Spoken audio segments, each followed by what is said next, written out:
La loi électorale en République démocratique du Congo, l'affaire Momo Moulap, qui a été transférée ici à Kinshasa, et aussi la justification du secrétaire général de l'UDPS, Augustin Kabouya, et aussi cette affaire Rwanda, Grande-Bretagne, la part de la République démocratique du Congo. Voilà des questions sur lesquelles nous allons certainement revenir avec Jimmy Kitenge. Bienvenue, Monsieur Jimmy.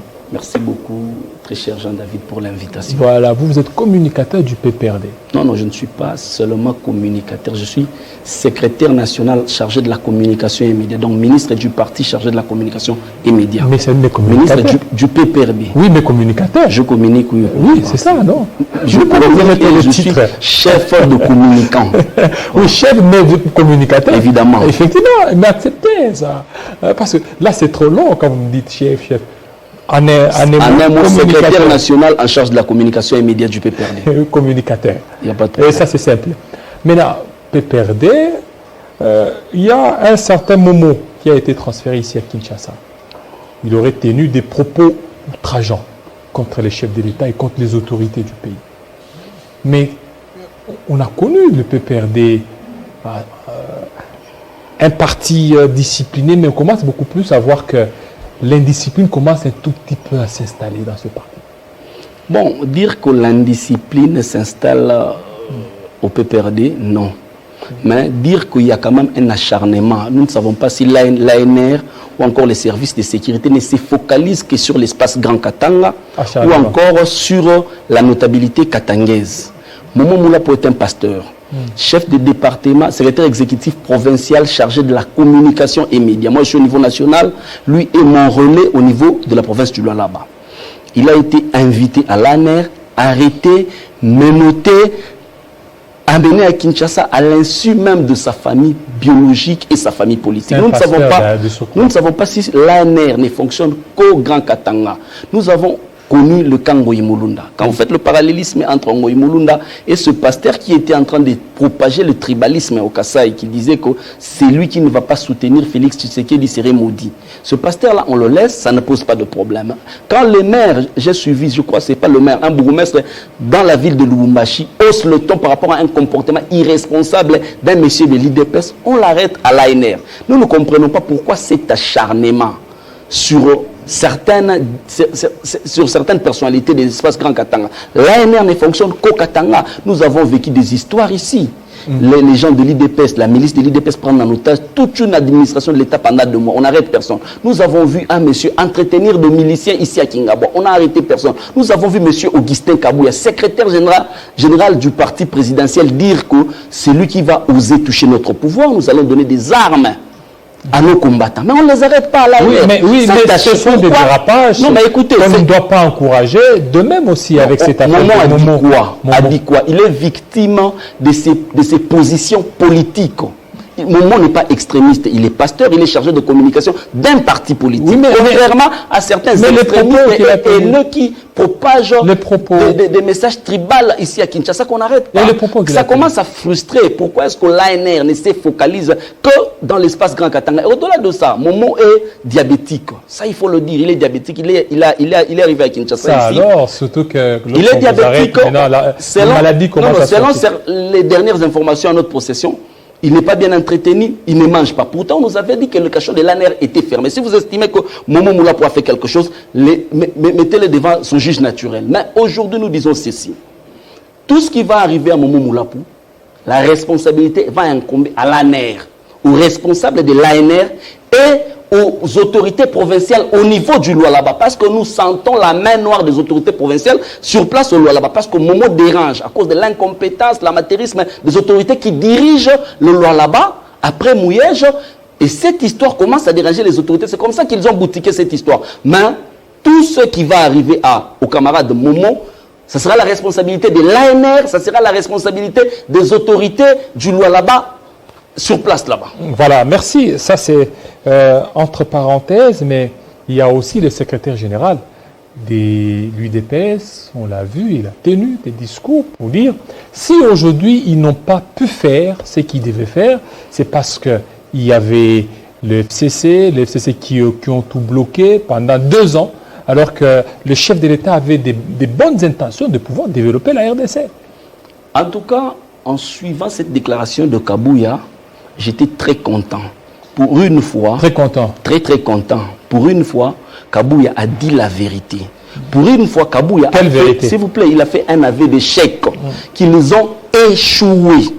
Pourquoi? Parce que le candidat Félix Tshisekedi a été élu sur base d'une vision, d'un programme qu'il a exposé à l'hôtel Béatrice ici. Mais arrivé sur place, nous l'attendions matérialiser sa vision. Mais il va nous amener une nébuleuse qui va appeler programme 100 jours. Et un programme anticonstitutionnel qui va présenter à limiter, au lieu de présenter un programme au Parlement, il va présenter à limiter sous les arbres. Et ce programme, c'est avec ce programme qu'on a dilapidé plus de 500 millions de dollars du contribuable congolais. Nous pensions qu'il va s'arrêter là. Il est allé plus loin. Il va nous amener Tchilé-Gilou. Et pendant une période transitoire, où la transition entre le gouvernement Ilunkamba et le gouvernement Sama, une période transitoire, il va amener Tchilé-Gilou. Lui-même et sa famille politique, ils vont dilapider encore l'argent du contribuable congolais. Mais en fin de compte, il va nous amener ce programme de 145 territoires, qui n'est pas repris par le programme du gouvernement Sama, qui n'est pas repris par le budget de la République. En fait, ça, ce sont des manœuvres pour s'enrichir de la manière la plus facile possible. Et moi, je pense qu'à ce stade, comme Augustin Kabouya a fait cet aveu d'échec, il a lui-même reconnu qu'ils ont échoué. Moi, je pense que l'UDPS... Donc, vous êtes bouc émissaire, c'est vous qui avez combattu l'Union Sacrée bien avant, c'est-à-dire que l'Union Sacrée avait des belles intentions, des belles initiatives, mais il y avait les ROC c'était le FCC. Les FCC, imaginez un peu quand nous étions au FCC Cash.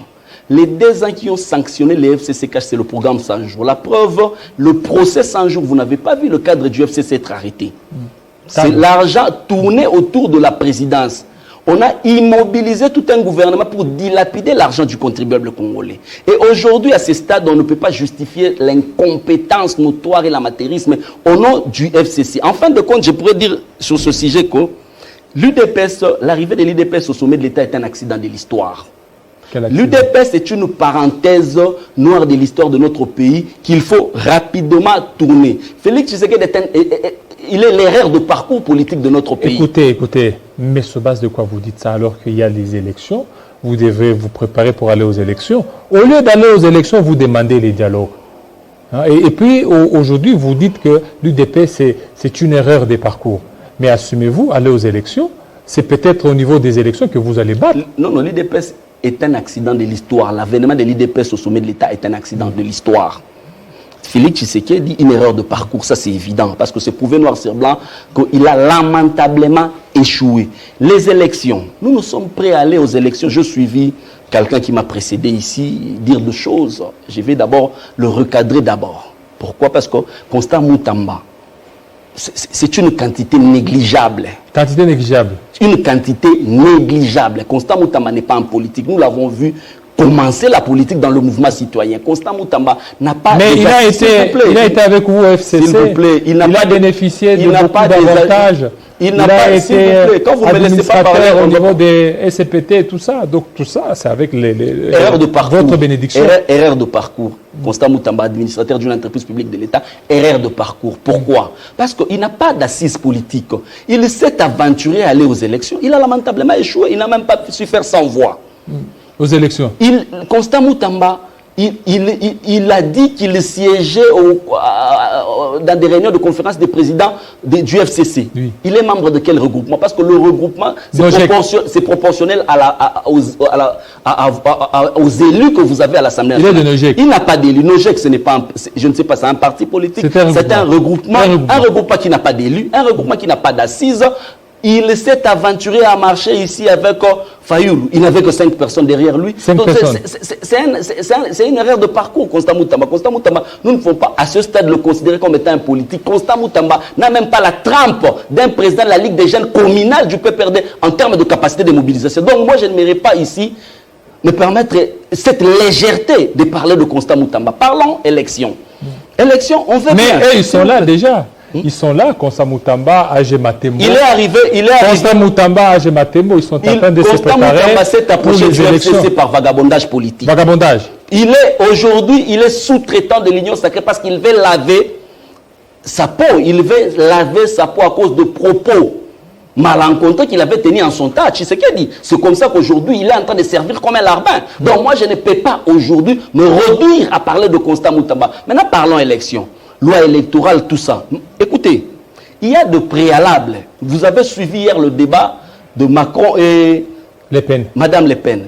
Ils nous ont parlé de la loi électorale qui doit être consensuelle. Nous n'avons pas de problème sur cette loi électorale. Nous avons de préalables. Étant donné que la question des élections, c'est une question sensible qui divise, qui généralement peut aussi faire sombrer le pays dans le chaos. Il faut qu'il y ait des discussions en amont. Pourquoi est-ce que je dis ça? Vous avez aujourd'hui une cour constitutionnelle qui, du reste, est d'abord tribalisée, à part que la Cour constitutionnelle est tribalisée. La Cour constitutionnelle a 11 membres. Pourtant, les textes disent que la Cour constitutionnelle devait avoir 9 membres. Voilà, ça c'est un problème qu'il faut régler. C'était un obstacle devant le président de la République, Félix Tshisekedi, qui... Sur base de quoi vous dites que la Cour constitutionnelle est tribalisée? Parce que... Pas seulement. Toutes les tribus se retrouvent. Pas seulement la Cour constitutionnelle. Je parlerai de l'architecture électorale de fond en comble et tribalisée. En commençant, nous allons aller aux élections en 2023. Nous allons voter un président de la République. L'actuel président de la République est de l'espace Grand Kassai. Le président de la Cour constitutionnelle de l'espace Grand Kassai. Les procureurs pour la Cour constitutionnelle espace Grand Kassai. Un des juges espace Grand Kassai. Le ministre de la Justice espace Grand Kassai. La tutelle de la CENI, le ministre de l'Intérieur espace Grand Kassai. Le ministre de Finances qui va débloquer de moi espace Grand Kassai. Le gouvernement de la Banque centrale espace Grand Kassai. Le président de la CENI espace Grand Kassai. Le rapporteur de la CENI espace Grand Kassai. Le secrétaire exécutif de la CENI espace Grand Kassai. Le secrétaire exécutif de la CENI adjoint espace Grand Kassai. Donc nous ne pouvons pas aller avec une architecture électorale tribalisée comme si nous étions allés aux élections pour voter un chef coutumier de l'espace Grand Kassai. Non, nous sommes en train de voter un président de la République démocratique du Congo, 145 des territoires, plus de 450 tribus. Il faut qu'il y ait diversité parce que les compétences de la République démocratique du Congo s'étendent sur tous les espaces géographiques. Mais au-delà de ça, il y a encore un autre problème. L'avènement de Kadima à la CENI. Ça devait être consensuel. Et la CENI doit être composée et de la majorité de l'opposition de la société civile. Aujourd'hui, la CENI est monocolore. Il reste 520 jours pour aller aux élections. Mais vous demandez qu'il y ait consensus jusque quand? Parce que l'on sait bien... Nous pouvons le faire dans 2 jours. Dans 2 jours, nous trouvons des solutions. Ici au Congo, on n'a jamais fait un dialogue. Très cher Jean-David, je vais vous rassurer d'une chose. Les dialogues vont toujours d'une chose. Il ne faudrait même pas appeler dialogue. Nous avons besoin de consensus pour la Cour constitutionnelle. Nous avons besoin de consensus pour la CENI parce que la CENI, aujourd'hui, elle est monocolore. Il n'y a que le membre de l'Union sacrée et leurs sous-traitants au niveau de la CENI. Mais il y a la dynamique de l'opposition républicaine. La dynamique n'existe pas. Est-ce qu'il y a dynamique opposition républicaine? Votre prédécesseur. Vous connaissez la plateforme électorale qu'on a appelée dynamique de l'opposition en son temps? Age Matembo du FCC. Moi, j'ai dit ceci. La CENI est composée des membres de l'Union sacrée des vagabonds politiques. Oui, de l'Union sacrée des vagabonds politiques. Dans ce contexte, nous ne pouvons pas aller aux élections. Nous devons discuter. Je vous rassure aujourd'hui. Nous ne pouvons pas aujourd'hui nous permettre l'élix d'aller au dialogue pour justifier ce chaos que l'UDPS est en train de faire vivre à la population. Nous n'allons pas nous évertuer à partager les bilans chaotiques de l'UDPS. C'est une compétence notoire de l'UDPS. Nous ne pouvons pas aller au dialogue pour justifier, par se partager les postes. C'est une justification pour l'UDPS. Nous voulons des élections, oui. La preuve aujourd'hui, l'UDPS a perdu en termes de popularité sur toute l'étendue de la République démocratique du Congo.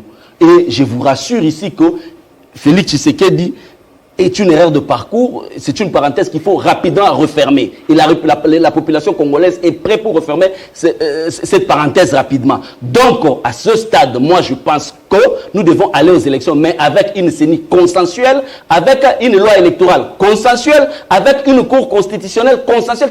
Consensuelle. Le problème, c'est quoi? Est-ce que vous tenez compte du temps? Parce que vous parlez de 2 jours. Ici, chez nous, regardez, il y a des jurisprudences. Ici, en RDC, l'accord de Saint-Sylvestre, c'était juste 2-3 jours. Vous voyez le temps que ça nous a pris. 3 mois, pratiquement. Et puis, les conséquences. Mais aujourd'hui, parce qu'aujourd'hui, lorsque vous demandez les consensus les plus larges possibles, Cour constitutionnelle, la CENI, mais lorsque vous allez parler de ça, vous serez obligé de rabattre certaines cartes. Ça va vous prendre du temps. Rabattre quelle carte? Oui, mais consensus, c'est quoi? Vous voulez qu'on change aussi des animateurs, non? Évidemment, nous devons changer les animateurs parce que les vagabonds politiques, ils sont là pour quel compte? Vous croyez changer les animateurs, vous allez le faire dans 2 jours? Oui, ça ne prendra pas. Dans 2 jours, changer les animateurs au niveau de la CENI, au niveau de la Cour constitutionnelle. Parce qu'on va vous demander que vous choisissiez des candidats. Qui vous voulez qu'il soit à la CENI, qui vous voulez qu'il soit à la Cour constitutionnelle. Vous allez vous retirer, vous allez attendre les dictats des autorités morales, et tout ça, ça va prendre du temps. Ça ne prend pas beaucoup de temps. Nous devons occuper les fonctions de l'opposition au niveau de la CENI. Nous devons avoir une Cour constitutionnelle de 9 membres pour respecter la Constitution et les lois de la République. Point barre. Mais au-delà de ça, le temps ne nous pose pas de problème. Pourquoi? Parce que l'IDPS n'aura pas une seconde au-delà de 2023. Ça, nous serons très catégoriques et très stricts sur cette question. Aujourd'hui, ils tiennent coûte que coûte à aller aux élections dans cette configuration. Ils vont tirer les conséquences. Les élections sous d'autres cieux. Donc, normalement, les élections, au lendemain des élections, nous devons vivre la paix. Mais si vous voulez imposer les chaos en République démocratique du Congo, vous allez être vous-même responsable devant l'histoire. Et maintenant, lorsque vous n'irez pas, l'UDPS sera là, deuxième mandat, va remplir. Même dans le rêve le plus profond de l'UDPS, aucun Congolais à ce stade n'est prêt à donner le deuxième mandat à l'UDPS parce que leur stage professionnel au sommet de l'État est non concluant. Aucun Congolais. Aucun alors. Est-ce que vous êtes sûr de ce que vous dites? Mais vous ne circulez pas dans la ville de Kinshasa ou en République démocratique du Congo. La ville est intenable. Oui, il suffit tout simplement de voir comment est-ce que nos frères du Kasaï se déplacent du Kasaï vers le Katanga. Ils sont dans leur pays, mais ils sont en train de fuir comme des Ukrainiens. Devant des responsables au niveau national incompétents. Non, c'est dans leur pays, non? Ils sont dans leur pays, mais ils sont en train de voyager dans des conditions extrêmement difficiles. Et ils ne sont pas pris en charge par l'État congolais. Ils dorment 2 fois dans la rue, dans les gares, avec des bébés. C'est-à-dire que l'État est démissionnaire. C'est pourquoi il faut nécessairement qu'il y ait les élections en 2023 pour que nous puissions changer cet état de choses. Vous voulez qu'il fasse quoi durant les 3 ans? Parce que selon l'UDPS a dit qu'il a trouvé les pays qui ne marchaient presque pas. Faites le parallélisme entre 2002 quand Kabila prend ce pays et 2019, 2018, 2019 quand l'UDPS prend le pays. L'UDPS prend un pays avec un budget, avec le réserve, avec une armée qui est 8e meilleure armée d'Afrique, avec une économie, tout était stable, avec une constitution, un parlement des institutions de la République, des gouverneurs et autres. Et nous avons pris le pays qui n'existe pas. Moi, je n'ai jamais dit que Kabila a porté les ciels en République démocratique du Congo, mais Kabila a sorti la République démocratique du Congo de l'enfer. Et il appartenait à l'UDPS qui est arrivé après Kabila de faire décoller les pays. L'UDPS est en train de retourner les pays en enfer. Parce que vous parlez des réserves. Vous avez laissé des réserves à combien? Nous avons laissé les réserves à 2,5 milliards. 2 milliards. Et actuellement, les réserves sont à combien? Ils sont à combien? Il faut poser la question. Ils ont multiplié les réserves. Ils ont multiplié les réserves. Pour eux, ils parlent, ils disent, vous savez, il y a une particularité que j'ai relevée hier quand je suivais les débats en France, c'est qu'Emmanuel Macron, à chaque fois que Marine Le Pen l'attaquait sur certaines décisions, il s'assumait. Mais de l'autre côté, on ne s'assume pas. C'est l'autre qui est mauvais, c'est les FCC, c'est tout. Ce n'est pas toujours moi, mais c'est moi qui est dans les avions. C'est moi qui dilapide l'argent. Mais tout, ce n'est pas moi. C'est l'autre, c'est l'absence de pilotage. Mais qui est le pilote par excellence de la République? C'est toujours pas moi. Voilà un peu la situation. Voilà, aujourd'hui, la République démocratique du Congo. Mais pourquoi la RDC est en train de s'agiter par rapport à ce qui se passe au Rwanda? Le Rwanda demande à ce que tous ceux qui veulent avoir des papiers au niveau de Grande-Bretagne puissent le faire au niveau de Rwanda. Mais il y a beaucoup plus d'agitation en République démocratique du Congo. Voilà les silences complices du gouvernement congolais. Quel silence complice? Les silences complices. Ils ne peuvent pas intervenir dans les affaires internes. Voilà les silences complices du gouvernement congolais. Voilà là où nous disons que Mouyaya n'est pas à sa place. Voilà là où nous disons que Mouyaya est un incompétent de souche. Quand on l'attend, s'il vous plaît, laissez-moi parler parce que c'est une question très sensible. S'il vous plaît, monsieur Jimmy, je n'aimerais pas qu'on parle des individus. J'aimerais d'abord qu'on parle de l'État. C'est pourquoi je suis en train de gérer les bases. Alors, s'il vous plaît, qu'on soit beaucoup plus objectif. Ok, laissez-moi jeter les bases. Ok. Alors, laissez-moi y aller. Ça dit que ne citez pas les gens. Ok, laissez-moi. Je comprends. Laissez-moi y aller. à ce stade, je vous rappelle l'histoire. En 2008, Nicolas Sarkozy arrive en République démocratique du Congo. Il va poser un problème au nom du Rwanda au président Kabila. Il demande de terre. Il demande au président Kabila et à la République démocratique du Congo de partager les terres avec son voisin. Une demande formulée par M. Kagame, le petit sanguinaire.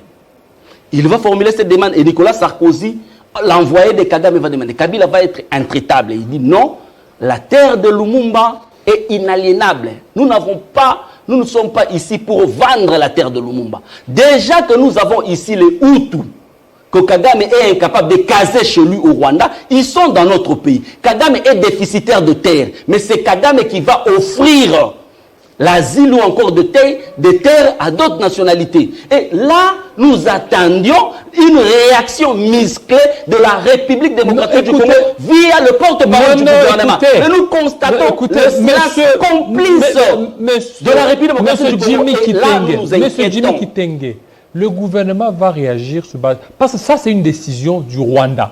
C'est le Rwanda qui demande. L'Ukraine va lever l'option d'adhérer à l'Union européenne et à l'OTAN. Pourquoi est-ce que la Russie a anticipé pour bombarder l'Ukraine? Ça, c'est une gestion anticipative. Le Rwanda est déficitaire de terre. Nous en avons. Mais le Rwanda, s'il vous plaît, le Rwanda nous attaque. C'est une question sensible, laissez-moi parler. Et le Rwanda nous attaque tous les jours. Le combat que nous avons à l'Est, c'est le combat de la balkanisation de la République démocratique du Congo. Et le Rwanda nous attaque tous les jours avec la complicité de la Grande-Bretagne, des États-Unis, de la France, de la Belgique, pour balkaniser notre pays et trouver de terre. Mais c'est le même Rwanda qui est déficitaire de terre, va chercher d'autres nationalités. En fait, la réalité, c'est quoi? C'est qu'on veut faire de cette zone une zone de non-loi. Pour la zone de l'Est, parce que le Rwanda, quand il va peut-être recevoir les Afghans, les Libanais, tout ça. Ils vont créer une zone de non-loi pour trouver de la terre au Rwanda. Vous voulez que la RDC fasse quoi? Mais que la RDC réagisse d'une manière musclée. Comment elle va réagir? S'il vous plaît, le général Ekenge, porte-parole du gouverneur militaire. Dernièrement, il nous a présenté des militaires rwandais qui nous attaquaient sous le label du M23. Conséquence, le lendemain, c'est Mouyaya qui va s'attaquer au communiqué de l'armée. Ça, c'est extrêmement grave. C'est pourquoi je dis ceci. Aujourd'hui, nous assistons à ce silence complice des autorités de Kinshasa. Et ça relève carrément de la haute trahison. Et nous, Congolais, nous devons ouvrir l'œil et les bons pour contrecarrer cette machination de l'UDPS et de l'Union sacrée. Voilà, de l'UDPS et de l'Union sacrée. Mais n'oubliez pas que le Rwanda va aussi brandir le ticket de souveraineté. Ils sont souverains, ils peuvent faire ce qu'ils veulent. Ils n'ont pas qu'à demander à la RDC de pouvoir intervenir. Ne prenez pas cette question avec légèreté. Il y a à peine quelques jours, le porte-parole de notre armée nous a présenté les militaires rwandais en train d'attaquer la République démocratique du Congo. Je vous ai dit ici que le Rwanda est déficitaire de terre. Je vous ai dit qu'en 2008, Nicolas Sarkozy est venu poser ses problèmes d'une manière officielle au nom du Rwanda au président Kabila et Kabila a été intraitable.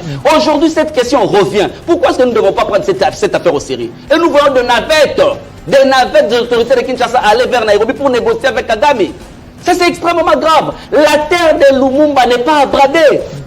Moi, Jimmy Kitenge et vous, Jean-David et tous les autres, nous devons ouvrir l'œil, mais le bon. Parce que l'histoire va nous interroger un jour sur la terre nous léguée par nos ancêtres et par certains combattants de notre liberté. Merci beaucoup, Jimmy Kitenge, de votre passage. On sent que vous êtes vraiment très révolté. Ça n'est fini, fidèles téléspectateurs. Restez branchés sur Télé 50 tout à l'heure. La grande édition d'Arlette Boutella, il sera à 20h dans l'est de la RDC, 19h ici à Kinshasa. Portez-vous bien, à très bientôt.